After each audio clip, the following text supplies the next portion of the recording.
불편한 감정들을 가리는 식으로 가게 되는 경우들이 요즘 확실히 많을 것 같아요.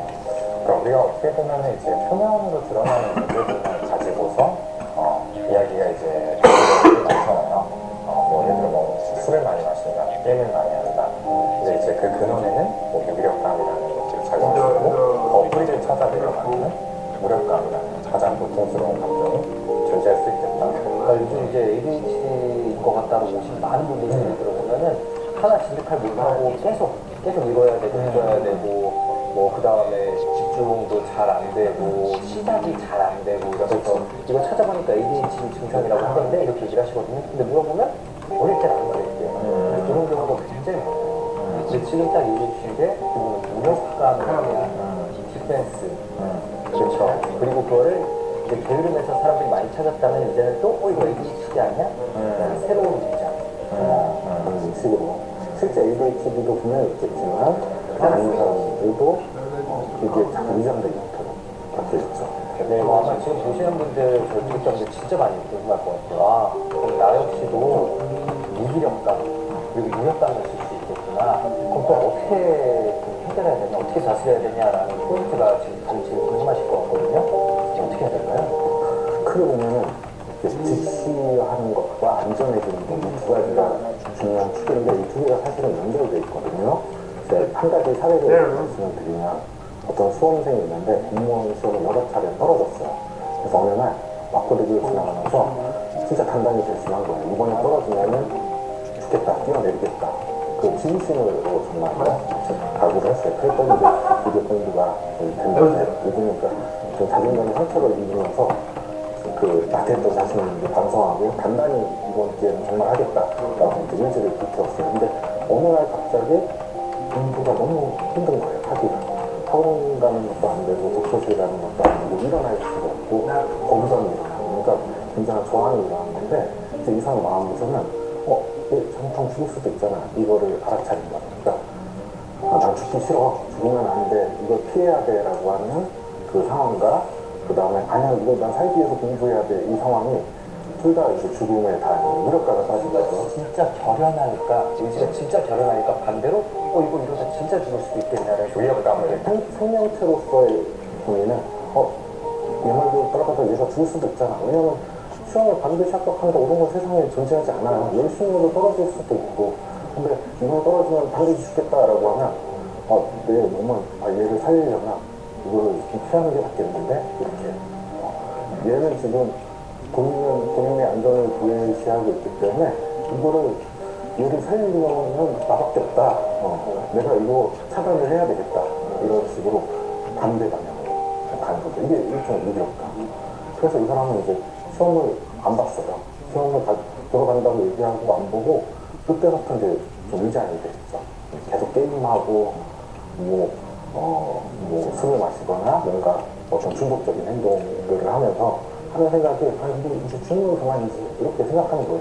이 사람은 진짜 마음이 아니에요. 이 사람은 그런 날이 올까봐 너무 두려워하는 사람이에요. 그러니까 계속 그게 이제 위장되고 무기력의 형태로 그럼 이런 사람에게는 좀 어떤 게 도움이 되느냐. 사실은 이 과정들이 이제 거꾸로 직시가 돼야 돼요. 그러니까 나의 위장들을 들여다봐서 그 위장을 걷어냈을 때 무력감이 들어요. 그러니까 난 사실 무력한 거지. 이걸 하면서 잠깐 뭔가 잊고 있었던 거지. 내가 가지고 있는 어떤 고통의 본질은 무기력감이다라는 걸 알아야 되고 이 무력감을 또 자세히 들여다보면 내가 선택할 수 있는 게 없구나라는 무력감을 달아요. 그러니까 그 순간 내가 이 처지에서 이런 식으로 흘러갔구나라고 하는 감정과 생각들이 연결이 되면서 마음대로 편해지는데 근데 이 직시하는 과정이 굉장히 힘들어요. 왜? 이 직시가 고통을 줄이려고 하는 시도인데 역으로 거슬러 가는 것이기 때문에 그래서 거꾸로 안전해져요. 안전해져야 된다는 뜻은 뭐냐? 나는 시험에 떨어지면 죽을 것이가 아니라 이번까지만 딱 보고 떨어지면 그 다음부터는 다른 일을 하면서 어떻게든 즐겁게 살겠다. 내가 무엇을 하든 이 시험에 떨어져도 나는 내 삶 포기하지 않고 어떻게든 즐겁게 살겠다. 이렇게 마음먹으면 이 상태에 이제 브레이크가 풀려요. 그러니까 이 두 개가 사실은 굉장히 연관이 되어 있어요. 직시하기 위해서는 안전해져야 되고 안전해야지만 직시할 수가 있어요. 내 감정의 흐름을 들여다봐야 되고 그러려면 나를 더 안전하게 만드는 것을 선택을 원칙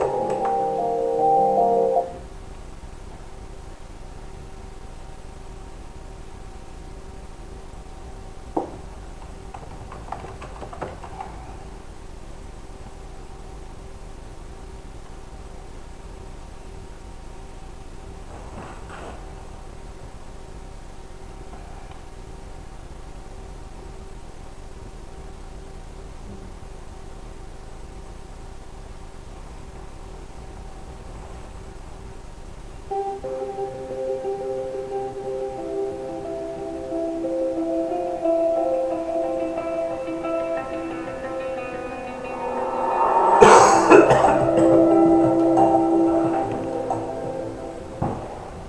friends, today we are going to discuss about psychiatrist as an expert witness in the court of law.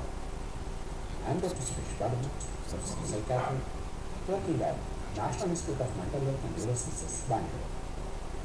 In this video, I will be discussing about what is the definition of expert witness, if a psychiatrist becomes an expert witness, what are the things we should know, what are the general principles we should follow, what is the evidentiary value of this expert witness, how to draft a certificate for the court of law, preparing for the court, especially for the summons, and how to respond in the court of law. I'll be discussing in this video. Let's understand what is expert witness. The judge cannot be expected to be an expert in all the field, especially where the subject matters involved in technical knowledge, science, or even in various aspects of mathematics and information technology. The judge may not be in a position to draw inference from the available facts. Hence, during the adjudication of any case, the court may need an expert opinion in a subject which requires special assistance. During the time, the court calls for an expert who is specialized in a specific area. In this regard, an important legislation, that is, expert evidence, is covered under the Section 45 to Section 51 of the Indian Evidence Act 1872. Although it is a very old law that was during the British time, it was specifically Section 45 covered. Now currently, the new legislation is that is Bharatiya Sakshya Adhiniyam 2023. Under that, Section 39 discusses about opinion of experts. Now let's look into Section 45 of Indian Evidence Act or Section 39 of Bharatiya Sakshya Adhiniyam. When the court has to form an opinion upon a point of foreign law or of science or art, or as to the identity of a handwriting or legal impressions, the opinion of that point of person specially skilled in such foreign laws, science or art, or in a question as to the identity of handwriting or finger impression or relevant facts, such people are called as experts in the court of law. In simple word, an expert is someone who by his training and experience has acquired the ability to express an opinion that an ordinary witness does not possess that skill. The evidence of an expert in such evidence is based on his expertise and experience. Here, the opinion of a goldsmith, although he is not an educated person, by the virtue of working in that area, an important case, that is Abdul Rahman versus State of Mysore in 1972, the court wanted to know the purity of the court. At the time, they called a goldsmith who is not educated, but he has spent the majority of his life in goldsmith. That is his profession. In this landmark judgment, the court clearly said that the opinion of a goldsmith as to the purity of the gold in question was held to be relevant as the opinion of an expert, though he had no formal education or qualification. His only qualification was experience. In this regard, my dear friends, although you may not be a forensic psychiatrist, by the virtue of working in forensic psychiatry, working in prison mental health, working, especially assisting in the court, By the virtue of that experience, we can be called as a no, psychiatrist. That means it's not just an education. That is, whether you have an MD forensic psychiatry or else DM forensic psychiatry, it is, along with the qualification, if there is a good experiences there, then it will be considered as an expert witness. In this regard, I would like to discuss an important case law, that is, Ganesh Chandra Agarwal versus Regency Hospital, Limited in 2009. This is a landmark judgment by the apex court. Here, a 60-year-old male goes to the hospital of Regency, that is basically Regency Hospital, with back pain. Not only that, he had difficulty in walking, weakness in both the lower legs and muscle wasting. The hospital immediately did X-ray and also CT scan. It clearly showed dorsal cord compression in D4, D6 and the port spine was diagnosed. The doctor requested that he has to be operated immediately. On the same day, he was operated, but unfortunately, the operation failed. This would like cash problem. After approximately But what is that? 20 days down the line, reoperation is carried out. Unfortunately, his symptoms worsened. Like a believer Later, cash the third talking operation was about done gold. based upon the expert opinion. Although there was a mild improvement, the patient had paraparesis, that is, both the lower limbs stopped working. In this regard, the patient went to Supreme Court because he lost in the consumer forum. And he appealed to the Supreme Court asking that National Consumer Forum did not take expert opinion. Hence, he requested the court to hear the case and give justice. In this case, the Supreme Court clearly said that the expert is not acting as a judge or a jury. 아닌 것 같아요. Hence, the expert given an opportunity. 오케이, 오케이, 빨았어. Explore witnesses and give opinion 빨았어. on his case because he has undergone 3 operations. Further, in the same case, the court said 어디 가세요, an 원님이? expert has to 내가 show 맞을게. 선생님 공 있나? 오케이, 오케이. special experience there. 와, In other words, that he is skilled and has adequate knowledge of the subject. 나이스. 오, 오, Failed to get 오. hence my reference. Many a time, the court may request for expert opinion. Now the question is, when should 와, 오. 아니, 야. 아니, 그거, 태혁군님. foremost, the requirement of expert evidence to be admissible is that it is necessary to hear the expert evidence. The test is that the matter that is said in the question 이게 왜 이렇게 할까? demonstrate the knowledge and experience of the layperson of the court. The court may confirm expert witness. Thus, there is a need to hear an expert 이거 아닌 opinion 것 같아. whenever the medical issue is involved, especially criminal negligence, or many times even civil negligence, expert witnesses will be called. Hence, expert witness means by the virtue of education, profession, publication, that is research publication or experience, is believed to have a special knowledge of a subject beyond that of an average person, sufficient that others may officially and legally rely upon his opinion. In general, witness may only give evidence of fact, whereas expert witness may give opinion based upon the facts. Hence, expert is not a witness of fact. He is a person who is going to give opinion based upon the facts. Hence, my dear friends, many a time the court considers expert witness is advisory in character. Expert is not good. That means the real function of the expert is to put before the court all the material facts together with the reason which induced him to come to a conclusion, so that the court, although not an expert, may form its own judgment by its own observation of those materials.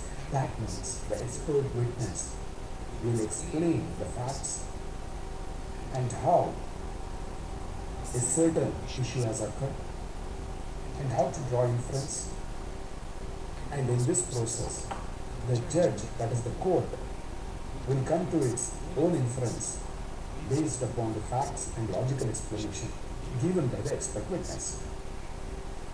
Here, the duty of the expert witness is to furnish the judge with the necessary scientific criteria for testing the accuracy of the conclusion, so as to enable the judge to form his independent judgment by the application of these criteria. That means the expert witness is not going to give any judgment.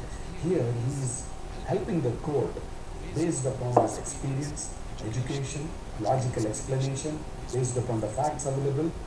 He will help the judge to come to a conclusion. In this process, the judge may decide based upon his own inference. The credibility of such witness depends upon the reasons stated in support of his argument or conclusion, the data he has used, the material furnished, and also many times, if he is able to look into the other aspect against his conclusion, the court will definitely appreciate that. That means this expert witness is unbiased. Now let's look into what are the standards applied for expert witness. There are two important criteria have been used. One is Daubert standard.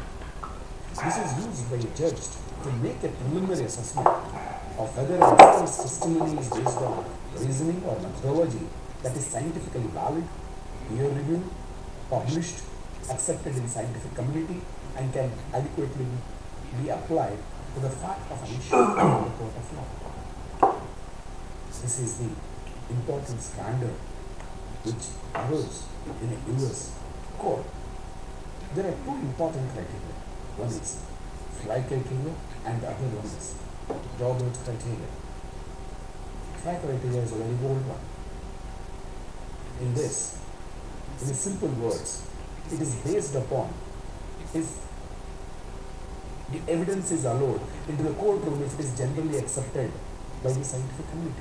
That means if all the majority of the scientists says, yes, we accept this, then the court will accept it. But there is no scientific temperament here.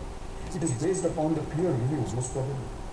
Although there may be no scientific data or logical explanation. Hence, it was challenged, and in Daubert case in 1993, the US court clearly said that there should be scientific temperament, there should be methodology, whether the error is acceptable.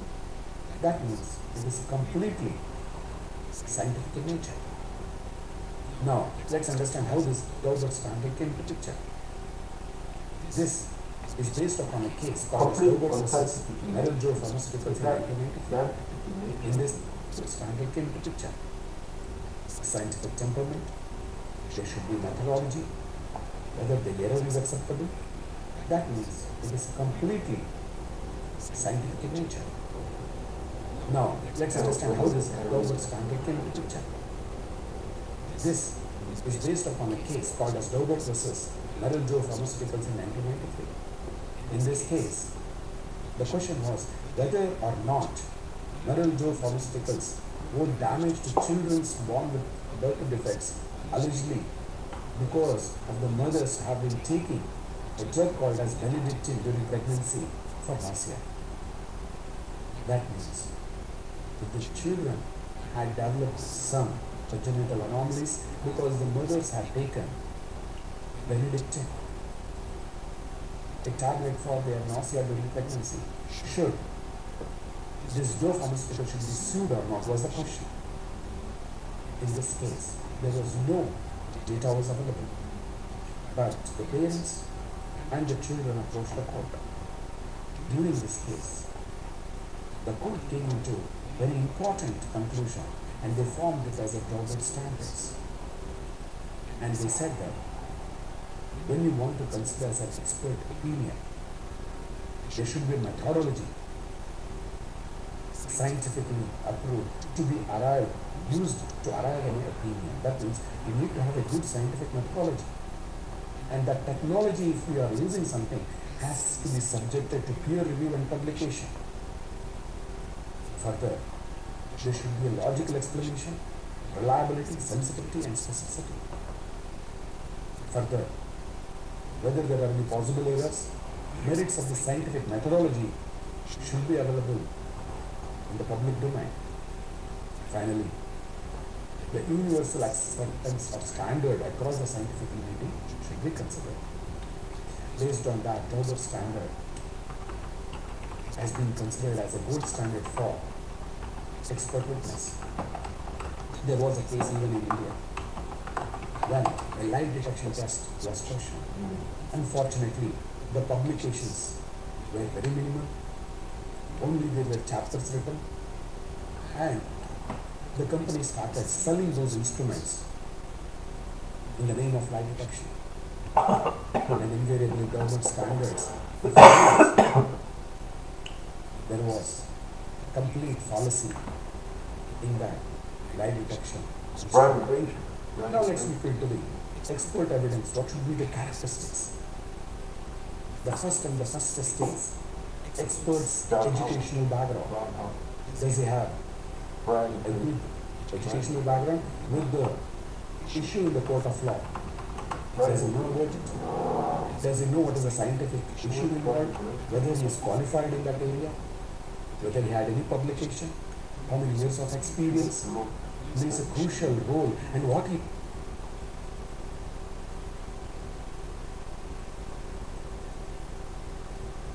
What does it say about Philip Road Brian Grazer?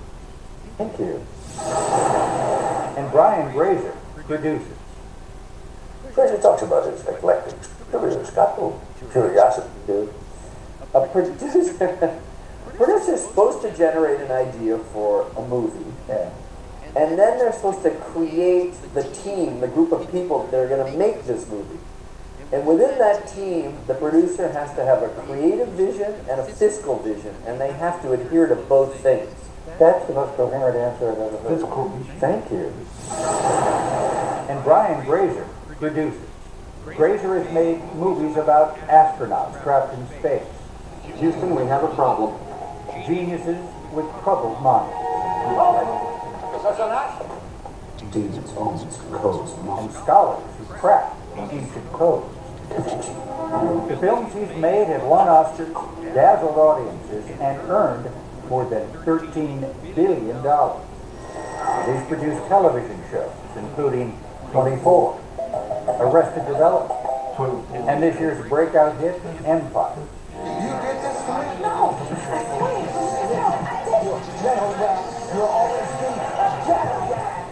Through it all, Ron Howard has been Grazer's friend and business partner.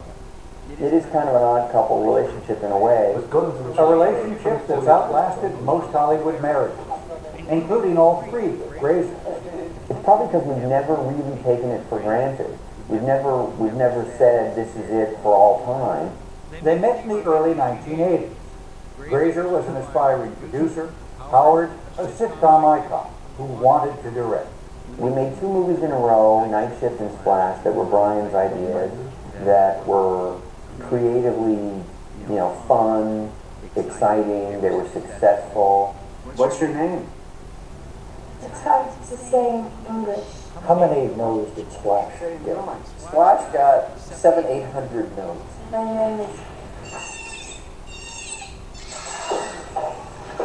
Because they didn't want to do a mermaid movie. That mermaid movie made a splash, and stars of Tom Hanks and Daryl Hannah, and Brian Grazer, a surprise success. Grazer had trouble reading as a boy. Just see the D's. My strength, which was to ask questions, to dig inside of subjects, to dig inside of people.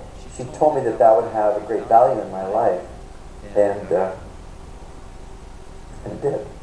Grandma Sonia encouraged his curious mind. I think that we all absolutely have curiosity. It brings about knowledge, it's energizing, it's spiritually empowering.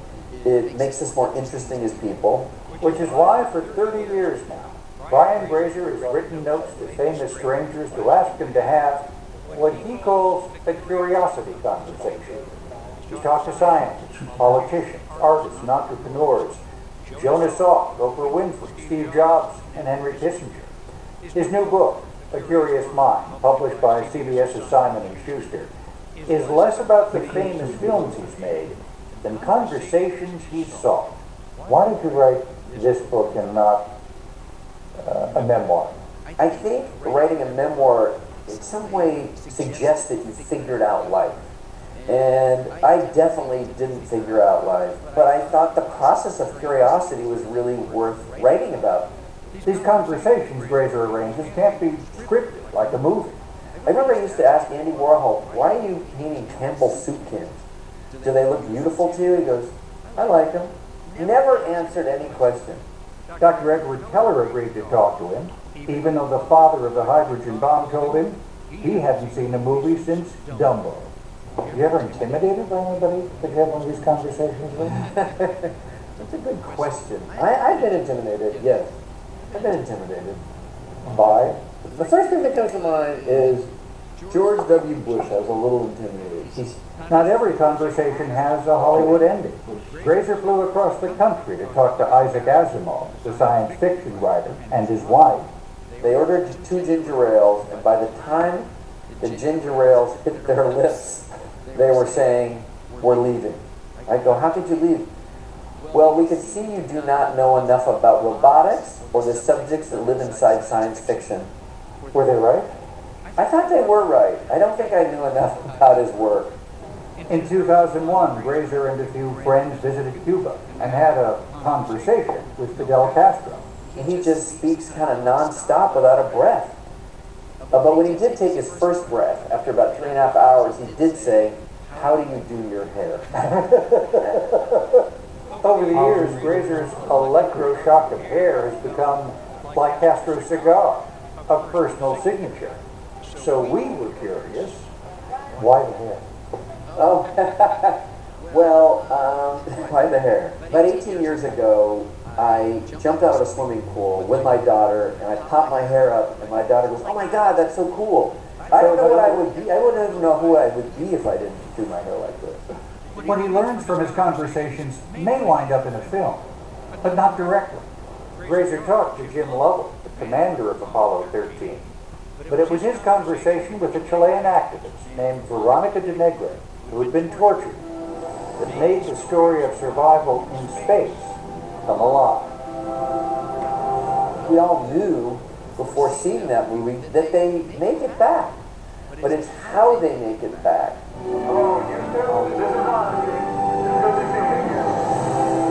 How they reached inside of their own soul to find resources that they never thought existed was sort of the same thing that Veronica de Negre did when she was tortured in Chile, and I met her probably 10, 12, oh, how these little dots get connected when you're on this journey of curiosity. Ron Howard came along on a few curiosity conversations, but just out of favors, Or at his home is air in the backyard. I do love this swing. You want to say that? The swing has symbolic value. It completely connects to innocence and childhood and naivety and safety. You can do this every night. This is an opportunity. The swing looks like the gateway to a curious mind. Oh, God, thank you. I love it. Roy and Glacier. Face-to-face art from human connection. 이렇게 되고 art from human connection.